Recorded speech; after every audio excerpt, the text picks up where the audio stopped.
ചങ്ങനാശ്ശേരിയുടെ silver line വിരുദ്ധ സമരപ്പന്തലുണ്ട്. അവിടെ ജോസി ബാബുവാണ് ചേരുന്നത്. ജോസി, അവിടെയുള്ളവർ എങ്ങനെയാണ് ഈ ഒരു തീരുമാനത്തിൽ വലിയ സന്തോഷത്തിലാണോ?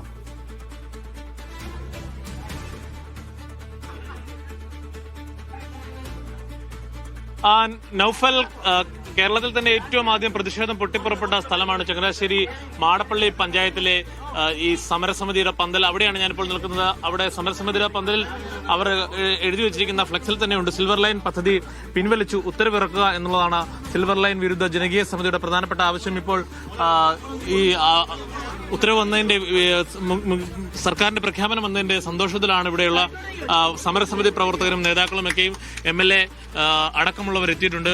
ചങ്ങനാശ്ശേരി MLAയുടെ നേതൃത്വത്തിലാണ് ഇപ്പോൾ ഇവിടെ അവർ മധുരം വിതരണം ചെയ്യുകയാണ്. പരസ്പരം മധുരം വിതരണം ചെയ്താണ് അവർ സന്തോഷത്തിൽ പങ്കെടുക്കുന്നത്. നമുക്ക് ദൃശ്യങ്ങളിൽ കാണാം. അന്ന് ഈ മാടപ്പള്ളിയിലെ സമരപ്പന്തലിൽ വലിച്ചിഴക്കപ്പെട്ട അമ്മയും മകളും, ആ 1ാം ക്ലാസ്സുകാരി ഇപ്പോൾ 6ാം ക്ലാസ്സിലേക്ക് എത്തുന്നു. ആ കുഞ്ഞിനും അമ്മയ്ക്കുമൊക്കെ സംബന്ധിച്ചിടത്തോളം വലിയ സന്തോഷമാണ്. അവർക്ക് അവരുടെ ഏറെ നാളത്തെ സമരത്തിന്റെ അല്ലെങ്കിൽ അവരുടെ ഏറെ നാളത്തെ പോരാട്ടത്തിന്റെ അവസാനം ഇപ്പോൾ വിജയം കണ്ടിരിക്കുന്നു. 1490-ാം ദിവസത്തിലാണ് ഇപ്പോൾ ഒടുവിൽ സമരത്തിന്റെ വിജയത്തിന് അനുകൂലമായ സർക്കാരിന്റെ നിലപാട് വന്നത്. കൂടാതെ കേസുകളൊക്കെയും പിൻവലിച്ചതിലൊക്കെയും അവർ വളരെ ആഹ്ലാദം പങ്കുവെക്കുകയും ചെയ്യുന്നുണ്ട്. എന്തായാലും ജെസ്സി ഫിലിപ്പും അതോടൊപ്പം സമരത്തിൽ പങ്കെടുത്ത നേതാക്കളുമൊക്കെ നമ്മളോടൊപ്പം ചേരുകയാണ്. അവർ പരസ്പരം മധുരം പങ്കുവെച്ചുകൊണ്ടാണ് ഇപ്പോൾ ഈ സന്തോഷത്തിൽ പങ്കെടുക്കുന്നത്. അന്ന് കേസിലൊക്കെ ഉൾപ്പെട്ട ആളായിരുന്നല്ലോ. ഇപ്പോൾ എന്ത് തോന്നുന്നു? സന്തോഷം. ഒരു ലഡു കൊടുക്കും. ലഡു സന്തോഷം.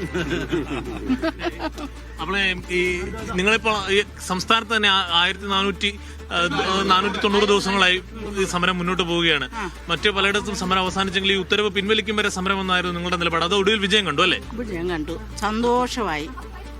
ഇത്രയൊന്നും സന്തോഷം പറയാനില്ല. വളരെ സന്തോഷം. ഇവിടുന്ന് ഓടുമായിരുന്നു ഞാൻ ഇങ്ങോട്ട്. കേസുകളുമായിട്ട് ബന്ധപ്പെട്ട് കോടതിയിലും പോലീസ് സ്റ്റേഷനിലും ഒക്കെ ഒരുപാട് കയറി ഇറങ്ങേണ്ടി വന്നു. കയറി ഇറങ്ങിയിട്ടുണ്ട്. എന്തായാലും ആ അമ്മയും മകളും ഇപ്പോൾ നമ്മളോടൊപ്പം ചേരുകയാണ്. ജെസ്സി ഫിലിപ്പും ജിജി ഫിലിപ്പ്, എങ്ങനെയായിരുന്നു അന്നത്തെ ആ സംഭവങ്ങളിൽ അത് ഓർത്തെടുക്കുമ്പോഴും ഇപ്പോൾ ഉണ്ടായിരിക്കുന്ന ഈ തീരുമാനം? ശരിക്കും ഞങ്ങളൊരു കനൽ സൂക്ഷിച്ചിരിക്കുക ഞങ്ങളുടെ ഹൃദയത്തിൽ. ഞങ്ങൾക്ക് ഒരിക്കലും താങ്ങാനാവാത്ത, ഞങ്ങളുടെ കഷ്ടപ്പെട്ടുണ്ടാക്കിയ, കാരണം സൗദിയിൽ 17 വർഷം ജോലി ചെയ്തുണ്ടാക്കിയ ഒരു ഭവനം, ആ ഭവനം നഷ്ടപ്പെട്ടു പോകുന്ന ഒരവസ്ഥ.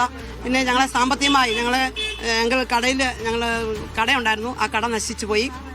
കൃഷിയെ ഞങ്ങളെ സമ്മതിക്കത്തില്ലെന്ന് CPM ഗുണ്ടകൾ പറഞ്ഞു. ജെസ്സി വിട്ട് കളിക്കുമെന്ന് പറഞ്ഞു. അങ്ങനെ ഞങ്ങളെ മാനസികമായി ആകെ തകർത്തിയായിരുന്നു. എന്നാൽ അതിൽ നിന്നൊക്കെ നമ്മൾ ശക്തമായിട്ട് ഇത് പിൻവലിച്ച് ഉത്തരവിറക്കുന്നത് വരെ ഈ സമരപ്പന്തൽ പൊളിക്കുകയില്ലെന്നും ഞങ്ങൾ അതിനുവേണ്ടി മുന്നോട്ടുവന്നെന്നും ഈ സർക്കാരിനെ താഴെ ഇറക്കാനായിട്ട് ഞങ്ങൾ അശ്രാന്തം പരിശ്രമം നമ്മൾ പിന്നെ പുതുപ്പള്ളിയിലും പിന്നെ ഞങ്ങൾ ഇലക്ഷനിൽ ഞങ്ങൾ സജീവമായിട്ട് നിന്ന് ഈ സർക്കാരിനെ താഴെ ഇറക്കാനായിട്ട് ഞങ്ങൾ ഒറ്റക്കെട്ടായിട്ട് നിന്ന് പ്രവർത്തിച്ചതിന്റെ ഫലമായിട്ട് ഞങ്ങൾക്ക് കിട്ടിയ ഒരു സ്വർഗ അനുഭവമാണ്. ഇപ്പം ഞങ്ങൾ എത്ര കേസുകളുണ്ടായിരുന്നു?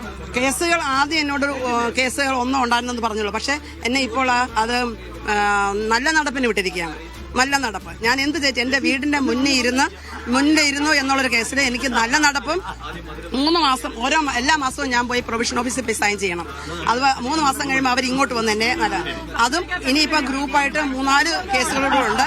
ഇനി ഓരോ ദിവസം കഴിയുമ്പോൾ ഓരോ കേസിൽ പുതിയ കേസുകൾ വന്നുകൊണ്ടിരിക്കുകയാണ്. മോളെ അന്ന് കൈക്കുഞ്ഞായിട്ട് മോളെ അമ്മ എടുത്തുകൊണ്ട് ഓടുന്നതൊക്കെ വലിയ ദൃശ്യങ്ങൾ പ്രചരിച്ചിരുന്നു. ഇപ്പോൾ എന്ത് തോന്നുന്നു? അന്നുണ്ടായ ദുഃഖമൊക്കെ മാറി? സന്തോഷമാണ്. അമ്മയോടൊപ്പം ആ സമരത്തിൽ പങ്കെടുത്ത സമയത്ത് പോലീസിന്റെ അതിക്രമങ്ങളിലൊക്കെ ഒരുപാട് വേദന ഉണ്ടായിട്ടുണ്ടായിരുന്നു അല്ലേ? ഉണ്ട്. അന്ന് ഞാൻ നന്നായിട്ട് കരഞ്ഞു. അന്ന് എനിക്ക് ഭയങ്കര വേദനിച്ചു. അമ്മയെ വലിച്ചിട്ടുണ്ടായിരുന്നു. കഴിഞ്ഞാണ് മോള് പിന്നീട് ഒരു നല്ല മാനസികാവസ്ഥയിലേക്ക് എത്തിയത് അല്ലേ?